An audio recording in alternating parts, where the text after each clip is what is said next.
So ഇതാണ് നമ്മുടെ relay use ചെയ്തിട്ടുള്ള ഷോർട്ട് സർക്യൂട്ട് പ്രൊട്ടക്ടർ. അപ്പോൾ മെയിൻലി പറയാനുള്ളത് ഇവിടെ യൂസ് ചെയ്തിരിക്കുന്നത് റിലേ തന്നെയാണ്.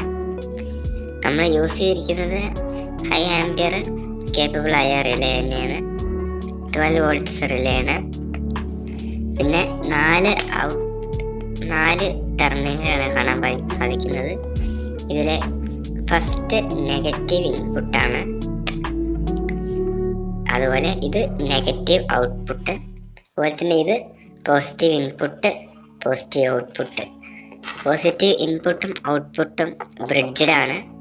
നമ്മുടെ നെഗറ്റീവ് ഇൻപുട്ടും ഔട്ട്പുട്ടും ആണ് ബ്രിഡ്ജഡ് അല്ലാത്തുള്ളത്. സോ ഈ ഒരു ഡിവൈസ് ആക്ടിവേറ്റ് ചെയ്യാൻ നമ്മൾ ചെയ്യേണ്ടത് നെഗറ്റീവ് ഔട്ട്പുട്ട് നെഗറ്റീവ് ഇൻപുട്ടിലേക്ക് ജസ്റ്റ് ഒന്ന് ടച്ച് ചെയ്ത് കൊടുത്താൽ തന്നെ നമ്മുടെ റിലേ ആക്ടിവേറ്റ് ആവുന്നതാണ്. ഇൻ കേസ് എന്തെങ്കിലും ഷോർട്ട് സർക്യൂട്ട് വന്നാൽ നമ്മുടെ റിലേ ഓഫ് ആവുകയാണ് ചെയ്യുക.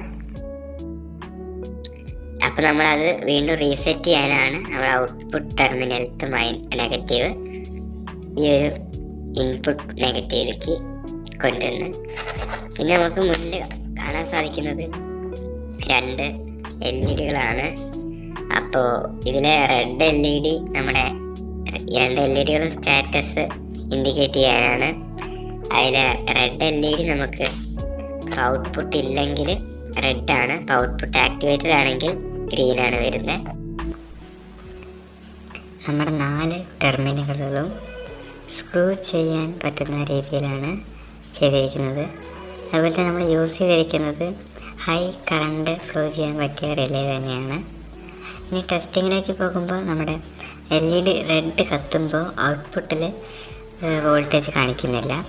അതായത് നമ്മൾ ഔട്ട്പുട്ട് നെഗറ്റീവ് എടുത്ത് ഇൻപുട്ട് നെഗറ്റീവിൽ കൊടുത്ത് നമ്മുടെ റിലേ ആക്ടിവേറ്റ് ചെയ്താൽ നമുക്ക് ഔട്ട്പുട്ട് കിട്ടുന്നത് സാധിക്കാം. ഇപ്പം നമ്മുടെ പവർ സപ്ലൈ ഓഫ് ആയതിന് കാരണം നമ്മുടെ മൾട്ടിമീറ്റർ കറണ്ട് ചെക്ക് ചെയ്യുന്ന മോഡിലായിരുന്നു. അതുകൊണ്ട് തന്നെ ഷോർട്ട് സർക്യൂട്ടിന് സമാനമായ രീതിയിലാണ് കറണ്ട് ചെക്കിംഗ് മോഡ് വർക്ക് ചെയ്യുന്നത്.